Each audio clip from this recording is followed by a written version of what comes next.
தாய் தமிழ் உறவுகளுக்கு வணக்கம். வைகோவுக்கு துணை முதலமைச்சர் பதவி. வைகோவுக்கு துணை முதலமைச்சர் பதவி என்ற தலைப்பில் இந்த காணொளியை நாம் காண்கிறோம். வைகோ இவர் திமுகவில் 18 ஆண்டு காலம் ராஜ்யசபா எம்பியாக இருந்தவர். வாரிசு அரசியலை கண்டித்து கட்சியிலிருந்து வெளியேறினார். 1993ஆம் ஆண்டு இவர் மறுமலர்ச்சி திராவிட முன்னேற்ற கழகத்தை உருவாக்கினார். பின்பு எந்த கட்சியிலிருந்து வெளியேறினாரோ அந்த கட்சியோடையே இவர் கூட்டணி வைத்தார். தற்பொழுது வாரிசு அரசியலை எதிர்த்து உருவாக்கப்பட்ட இந்த கட்சி தற்பொழுது இந்த கட்சியிலேயே வாரிசு அரசியல். ஆம், வைகோ தனது மகனை அரசியல் வாரிசாக கொண்டு வந்தார். மல்லை சத்யா உள்ளிட்ட மூத்த நிர்வாகிகள் கட்சியை விட்டு வெளியேறிவிட்டனர்.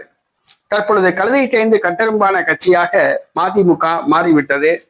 மதிமுகவுக்கு கிளைகளே எங்கும் கிடையாது என்ற ஒரு சூழ்நிலை ஏற்பட்டுள்ளது. கடந்த சட்டசபை தேர்தலில் திமுகவிடம் 6 தொகுதிகள் வாங்கி கொண்டு போட்டியிட்ட மதிமுக 4 தொகுதியில் வெற்றி பெற்றது. கடந்த பாராளுமன்ற தேர்தலில் 1 தொகுதி வாங்கி கொண்டு திருச்சி தொகுதியில் தன்னுடைய மகனை நிறுத்தி எம்பி ஆக்கினார் வைகோ. இந்த சூழ்நிலையில் வருகிற சட்டசபை தேர்தலில் மதிமுக இரட்டை இலக்க தொகுதிகள், அதாவது 12 தொகுதிகளில் போட்டியிட முடிவு செய்தது. ஆனால் திமுகவோ 4 தொகுதிகள் தான் தர முடியும் என்று கூறிவிட்டது. மேலும் தேமுதிகவின் வருகை வைகோவுக்கு உசுப்பேத்தி விட்டது போன்றாகிவிட்டது. தேமுதிக தற்பொழுது 10 தொகுதிகள் பெறும் நிலையில் உள்ளது.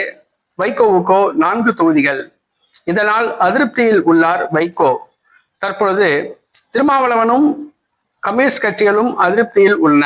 இந்த 4 கட்சிகளும் திமுக கூட்டணியை விட்டு வெளியேறி புதிய கூட்டணி உருவாக்கி போட்டியிடலாம் என்று பேசப்பட்டு வருகிறது. இதற்கான பேச்சுவார்த்தை நடைபெற்று வருகிறது.